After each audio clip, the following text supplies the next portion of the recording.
नमस्कार दोस्तों, SR art education class में आप सभी का स्वागत है। आज हम लोग अध्ययन करेंगे शीतनवासल की गुफा के बारे में पढ़ेंगे, जानेंगे कि शीतनवासल गुफा कहाँ पर स्थित है, जो TGT, PGT, LT, GRC, NVS, KVS, DSSB आदि परीक्षाओं में बहुत ही महत्वपूर्ण प्रश्न पूछे जाते हैं। तो जानेंगे शीतनवासल गुफा की स्थिति के बारे में। तो मित्रों, शीतनवासल गुफा जो है तमिलनाडु राज्य में स्थित है। अगला हमारा है शीतनवासल किस जिले में स्थित है, तो तंजौर जिले के पदकोट्टा नामक स्थान पर स्थित है शीतनवासल गुफा। अगला हमारा है, ये भी पूछा जाता है कि शीतनवासल की गुफा के पास कौन सी नदी बहती है। शीतनवासल किस नदी के किनारे स्थित है, तो शीतनवासल के पास जो बहती है नदी वो कावेरी नदी है, जो कर्नाटक तथा तमिलनाडु में होकर बहती है। कहीं कहीं आपको देखने को मिलेगा कृष्णा नदी, तो कृष्णा नदी मित्रों तमिलनाडु में बहती ही नहीं है, इसलिए वह सही नहीं है। जो शीतनवासल गुफा के पास बहती है नदी वो कावेरी नदी है। अगला हमारा है शीतनवासल गुफा की खोज कब हुआ, किस सन में हुआ शीतनवासल गुफा की खोज। तो मित्रों सन 1934 ईस्वी में शीतनवासल गुफा की खोज हुई, और इसके जो खोज करता है शीतनवासल गुफा की जो खोज करता है तो सर्वप्रथम टी.एस. गोपीनाथन राव ने शीतनवासल गुफा की खोज की थी, तथा श्री प्रोफेसर दुर्बिल ने बाद में इसको प्रकाश में लाने का कार्य किया, सबको बताने का कार्य किया। अगला है शीतनवासल गुफा का निर्माण समय क्या है, तो शीतनवासल गुफा के निर्माण समय है 700 ईस्वी से 900 ईस्वी के मध्य माना जाता है। अगला हमारा है शीतनवासल गुफा किस धर्म से संबंधित है या आधारित है। तो मित्रों शीतनवासल की जो गुफा है वो जैन धर्म से संबंधित है, जैन संतों का निवास स्थान बताया गया है। अगला हमारा है राजवंश से पूछ रहा है किस राजवंश के समय हुआ है, तो राजवंश जो हुआ है पांड्य राजाओं के समय में हुआ है, पल्लव वंश के समय हुआ है। पल्लव राजा का प्रभाव शीतनवासल गुफा पर रही है। अगला है कलाविदा, तो कलाविदा के बारे में हम लोग जानेंगे। शिवराम मूर्त पांड्य चित्रकला का केंद्र माना है। उन्होंने अध्ययन के दौरान ये बताया कि शिवराम मूर्त ने बताया कि जो चित्रकला का जो है केंद्र है वो पांड्य चित्रकला का केंद्र माना है शीतनवासल गुफा को। अगला हमारा है स्तर, तो शीतनवासल गुफा में 2 स्तर के कार्य हुए हैं, 2 स्तर के कार्य हुए हैं। नंबर 1 है पंच जैन मूर्तियाँ, अर्थात जैन धर्म से संबंधित 5 मूर्तियाँ प्राप्त हैं, और दूसरा है जैन धर्म के चित्र।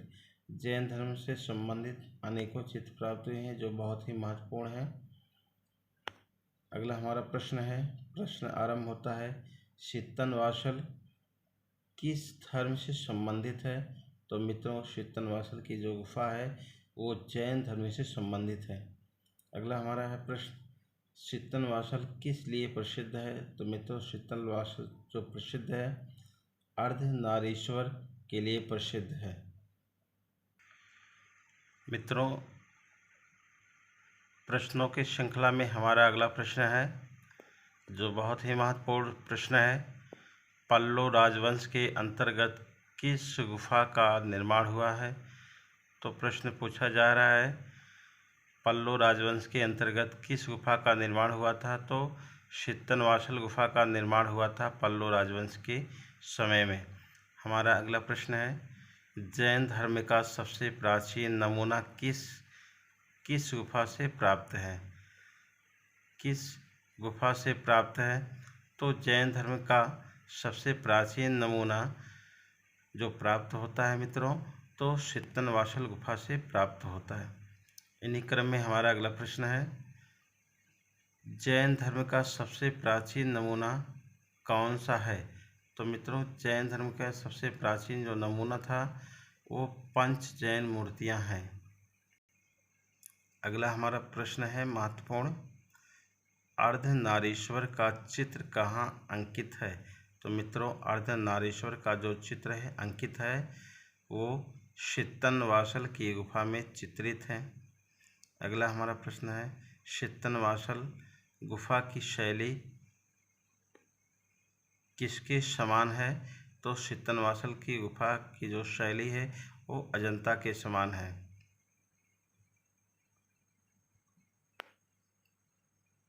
अगला हमारा प्रश्न है, गर्दन फुलाए मोर किन गुफा में चित्रित हैं? ये बहुत महत्वपूर्ण है। गर्दन फुलाए मोर किन गुफा में चित्रित है? तो मित्रों, ये शीतनवासल की गुफा में गर्दन फुलाए मोर अंकित की गई है या चित्रित है।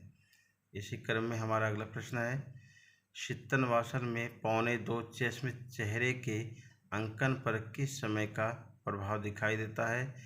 तो मित्रों, शीतनवासल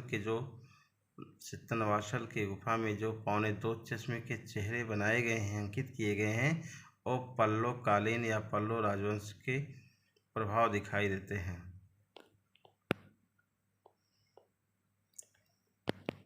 अगला हमारा है, शीतनवासल गुफा के भित्ति चित्रों में एक सरोवर के दृश्य में कौन से पुष्प खिले हैं? तो मित्रों, बहुत ही महत्वपूर्ण है कि शीतनवासल गुफा के भित्ति चित्रों में एक सरोवर के दृश्य में कौन से पुष्प खिले हैं? तो खिले हैं कमल के पुष्प खिले हैं। अगला हमारा है जो बहुत ही महत्वपूर्ण है, इस सरोवर में कौन कौन सी आकृतियां हैं? अर्थात शीतनवासल गुफा में जो सरोवर प्राप्त है उसमें कौन कौन सी आकृतियां हैं? तो आकृतियों में पहले मछली है, हाथी है, हंस है, भैंसे हैं तथा 3 दिव्य पुरुष आकृतियां देखने को प्राप्त होते हैं, जो बहुत ही महत्वपूर्ण है, बहुत ही मनोहर है, बहुत ही सुंदर हैं, बहुत ही विचित्र हैं आदि माने गए हैं। इसी क्रम में हमारा महत्वपूर्ण प्रमुख चित्र हैं। कौन कौन से चित्र हैं? तो हमारा जो शीतनवासल गुफा से महत्वपूर्ण जो है प्रमुख चित्र माने गए हैं वो कौन कौन से चित्र हैं, तो हम उसके बारे में जानेंगे। पहला हमारा चित्र है अर्धनारीश्वर का चित्र है। दूसरा है राज दंपति का चित्र। तीसरा है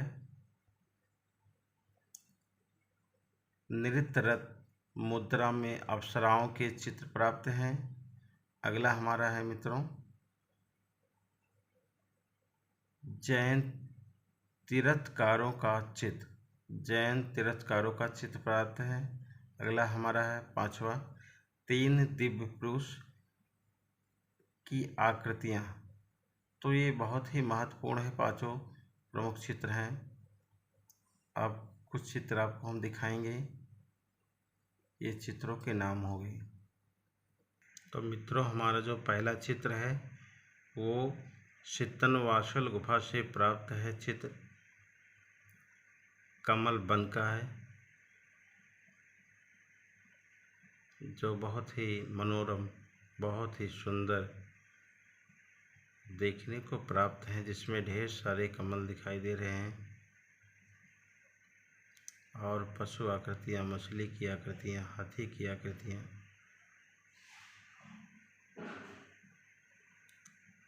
तो शीतनवासल गुफा से प्राप्त तमिलनाडु राज्य से जो कमल वन प्राप्त हैं बहुत ही महत्वपूर्ण चित्र है।